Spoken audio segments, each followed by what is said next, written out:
Bismillahirrahmanirrahim. Warahmatullahi wabarakatuh. Perkenalkan, nama saya Rizky Amalia. Pada kesempatan kali ini, saya akan memberikan sedikit penjelasan mengenai tugas yang ada di modul 7. Nah, pertama, di soal pada modul 7, kita diminta untuk mengerjakan seluruh contoh program yang ada, lalu diminta untuk melaporkan hasilnya. Nah, baik sebelumnya contoh programnya sudah saya kopikan semua di Microsoft Visual Studio, jadi kita tinggal menjalankannya saja. Nah, baik langsung saja kita ke contoh program 7.11, yaitu contoh program pertama. Codingannya seperti ini, lalu kita tinggal jalankan aja.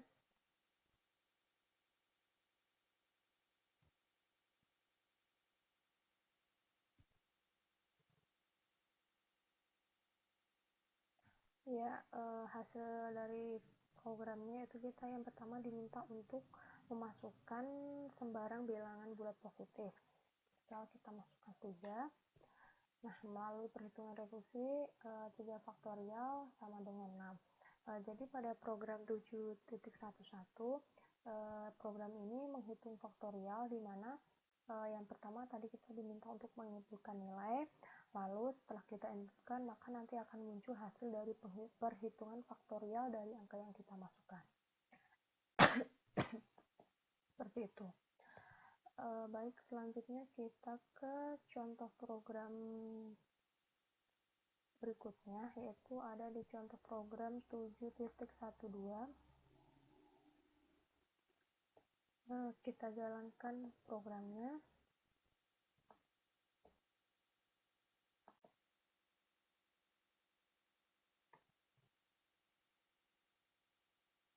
Nah, kita pertama diminta untuk memasukkan bilangan bulat. Kita masukkan misalkan 6. Melalui perhitungan rekursi, bilangan dari 6 dari deret Fibonacci adalah 8. Nah, pada program ini dia menentukan deret angka Fibonacci, di mana seperti yang kita ketahui bahwa dalam deret angka Fibonacci, dua angka pertama yaitu nilainya 1, dan angka seterusnya merupakan jumlah dari bilangan sebelumnya atau angka sebelumnya. Maka karena saya di sini masukkan 6, maka deret ke-6 yaitu dia 8.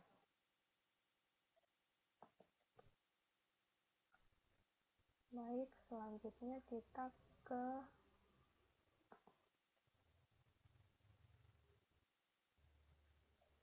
contoh berikutnya.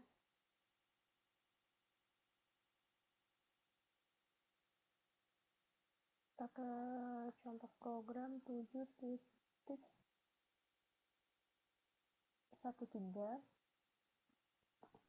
Ya, kita aktifkan programnya.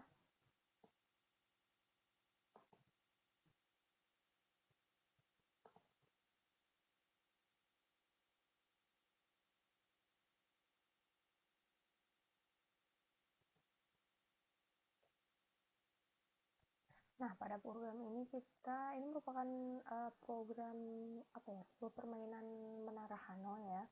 Yang pertama kita diminta untuk memasukkan cakramnya. Kita masukkan 3, maka lalu akan muncul langkah-langkah pemindahan cakram seperti ini. Jadi ini merupakan program menara Hanoi. Pada keluaran pertama kita akan diminta untuk memasukkan jumlah cakram, lalu program akan menentukan letak-letak cakramnya bagaimana. Seperti itu. Seperti kita ketahui pada permainan menara Hanoi ini bahwasanya tiang pertama dia berisi tumpukan cakram dengan diameter terbesar berada pada posisi paling bawah, sementara cakram berdiameter lebih kecil ditumpuk di atasnya. Demikian berlanjut seterusnya sehingga cakram paling atas adalah cakram berdiameter terkecil. Lalu pada permainan ini juga ada aturan bahwa seluruh cakram pada tiang pertama harus dipindahkan ke tiang ketiga sedemikian sehingga kondisi tumpukannya sama, yaitu cakram ditumpuk dari diameter terbesar hingga cakram dengan diameter terkecil berada paling atas. Nah, terus yang aturan selanjutnya yaitu Untuk itu ada tiang kedua yang digunakan sebagai alat bantu memindahkan cakram tersebut. Yang kedua, terus yang terakhir yaitu syarat permainannya, yaitu pemindahan cakram antar tiang hanya diperkenakan satu. Ya, jadi begitu kurang lebih untuk hasil keluaran program di 7.13.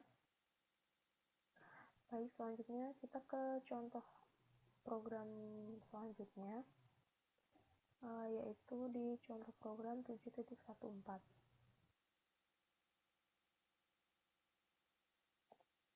Ya, kita jalankan programnya.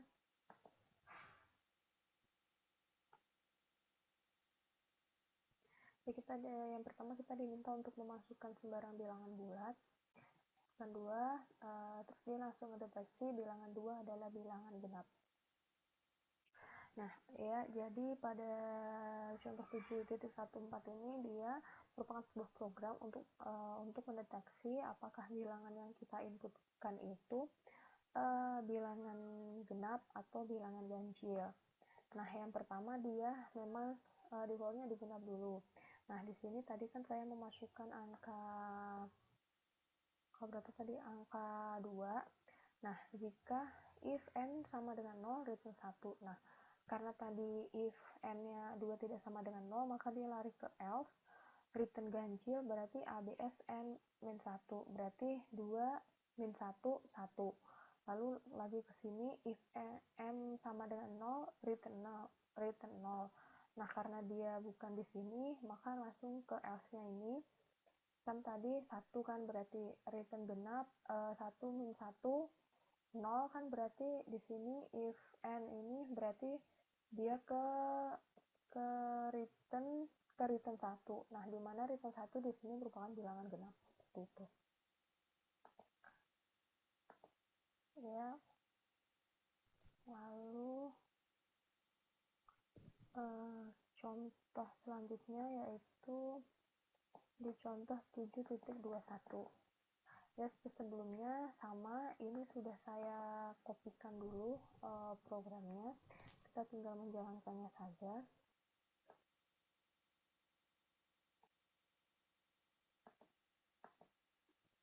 Ini kita jalankan programnya.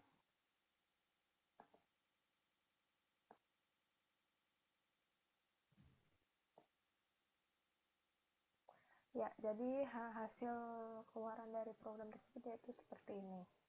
Keluaran dari hasil keluarannya, dia ada Amin, Budi, Citra, lalu dia ngeluarin juga nilainya. Di sini Amin, Budi, Dewi, Citra ngeluarin nilainya juga, dan Dewi, Citra dia juga ngeluarin nilainya. Nah, iya, di sini ada beberapa pendefinisian programnya. Yang pertama dia di sini ada malloc size simpleku ini, di mana malloc itu merupakan statement untuk membuat alokasi memori data. Ini untuk alokasi memori. Terus selanjutnya ada untuk pengisian data masing-masing simpul, seperti ini codingannya. Lalu untuk menyambungkan link masing-masing simpul, begini caranya. Lalu untuk menambahkan simpul baru, codingannya seperti ini.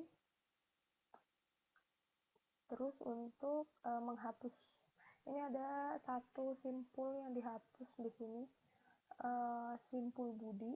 Nah, di sini ada yang di simpul Budi ada yang dihapus. Cara menghapus simpul yaitu seperti ini. Codingannya seperti ini. Baik, selanjutnya kita ke contoh soal berikutnya.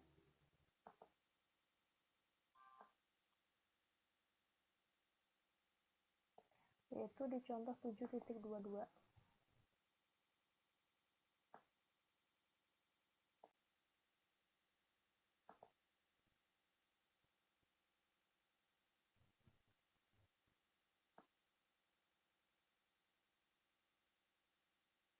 Ya, kita jalankan programnya.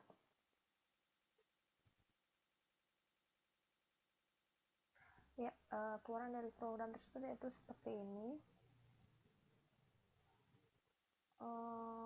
Di situ sebenarnya hampir sama, cuman di situ ada apa namanya, modifikasian di 7.22 itu. Mana ya?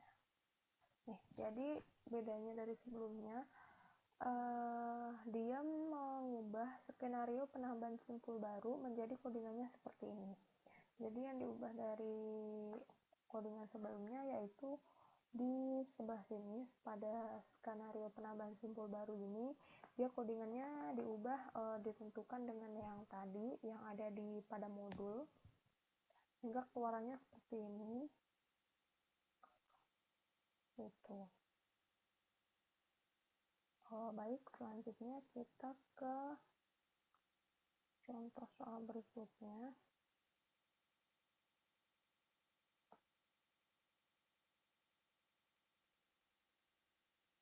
Yaitu di contoh 7.23.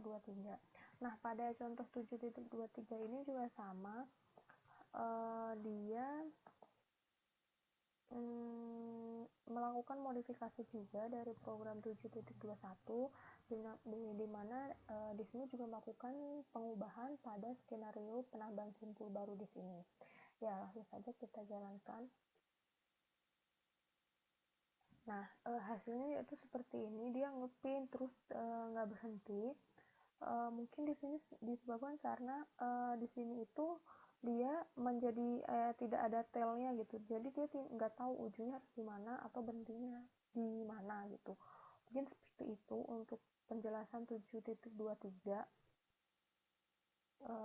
Baik, selanjutnya kita ke contoh berikutnya untuk melihat hasil keluarannya. Kita ke contoh 7.24.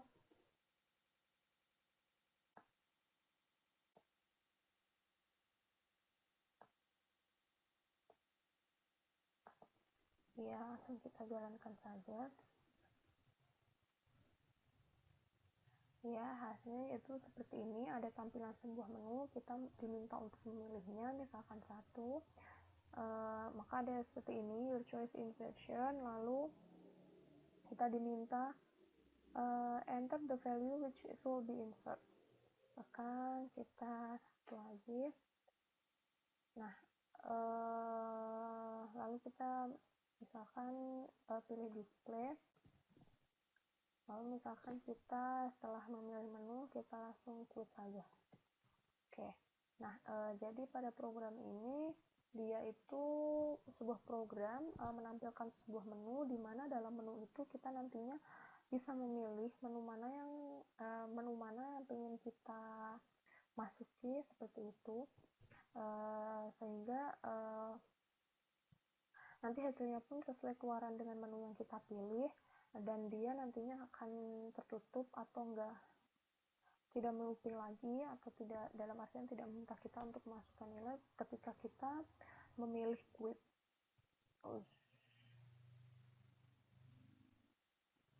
Seperti itu.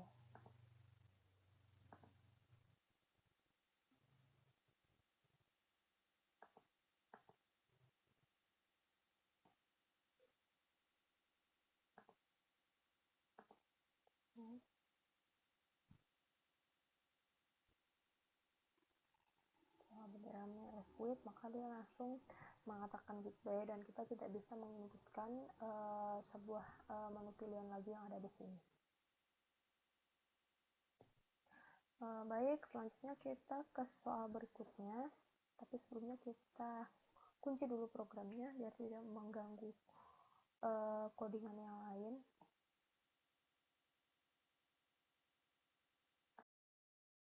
Ini baik, selanjutnya pada soal satu ini contoh programnya sudah kita jalankan semua. Selanjutnya kita ke soal berikutnya, yaitu soal kedua pada soal B. Di soal B kita diminta untuk mendeskripsikan atau interpretasikan seperti gambar 71 perhitungan solusi permainan menara Hanoi pada contoh program 7.13. Nah, sini kita lihat, kita disuruh mempresentasikan seperti apa.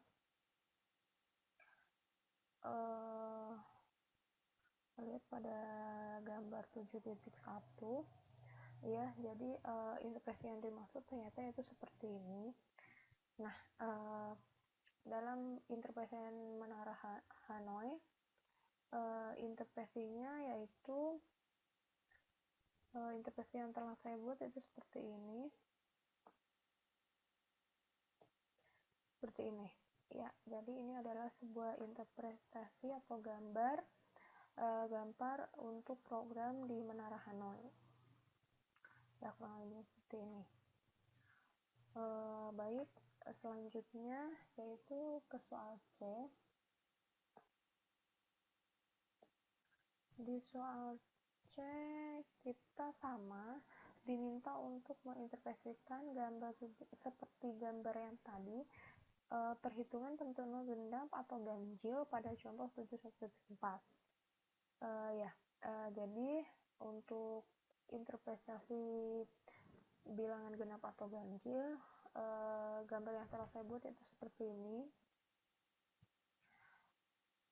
Nah, dimana nantinya pas kita masukkan k-nya 3, dia di sini genap 3, maka tidak sama dengan 0, return ganjil n-1, void genap, yang tidak sama dengan 0, return genap n-1, ini di sini masuk ke void ganjil, n tidak sama dengan 0, return ganjil n-1, masuk ke void genap, lalu return 0, maka kalau dia return 0, maka dia ganjil, seperti itu. Itu untuk soal di C. Lalu selanjutnya kita ke soal D. Di soal D kita diminta untuk membuat sebuah program untuk menghitung bilangan bulat tak negatif, pangkat bilangan bulat tak negatif secara rekursif. Ya, sebelumnya programnya sudah saya buat, kita tinggal menjalankannya saja. Ya, kurang lebih seperti ini programnya. Yang pertama nanti kita akan memasukkan bilangan, lalu kita juga akan masukkan pangkatnya. Terus di sini ada fungsi rekursinya. Di sini ada if sama dengan 0, return 1, lalu returnnya else, return kali pangkat -1. Pemanggilan fungsi rekursif di sini ada deklarasi fungsi. Terus nantinya akan menampilkan hasil dari pangkat dengan pemanggilan fungsi. Baik, untuk lebih jelasnya kita langsung saja jalankan programnya. Tekan tombol F5, kita jalankan programnya. Ya, kita masukkan bilangan yang akan dipangkatkan. Misalkan 4, kita pangkatkan dengan 2. Ya, jadi hasil dari 4 pangkat 2 adalah 16. Ya, jadi seperti itu kurang lebih program pemangkatan. Baik, selanjutnya kita ke soal E. Soal E kita diminta untuk memodifikasi contoh program 7.2.1 sehingga menjadi program yang interaktif seperti contoh program 7.22. Kita lihat dulu 7.22 seperti apa programnya.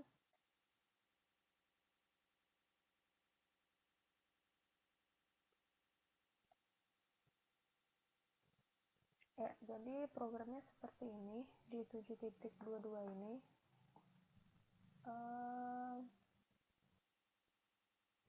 7.21 seperti ini. Nah, karena kita tadi diminta untuk modifikasi 7.2.1 sehingga menjadi program 7.2, baik kita coba modifikasi. Sudah saya buat atau sudah saya pindahkan ke Visual Studio codingannya. Kita tinggal menjalankannya saja.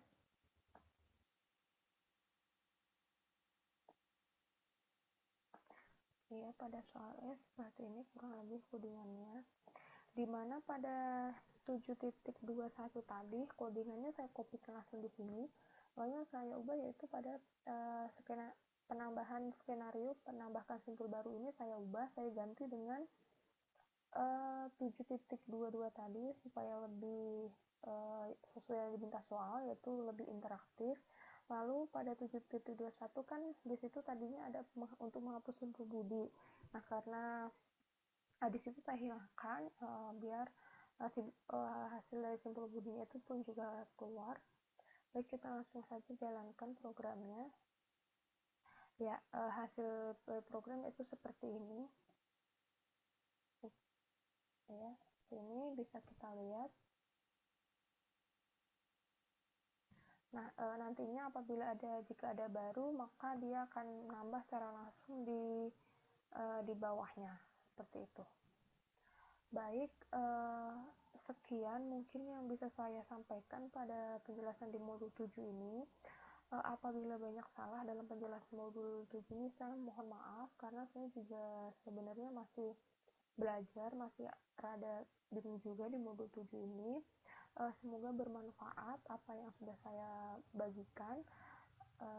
Sekian dari saya. Wassalamualaikum warahmatullahi wabarakatuh.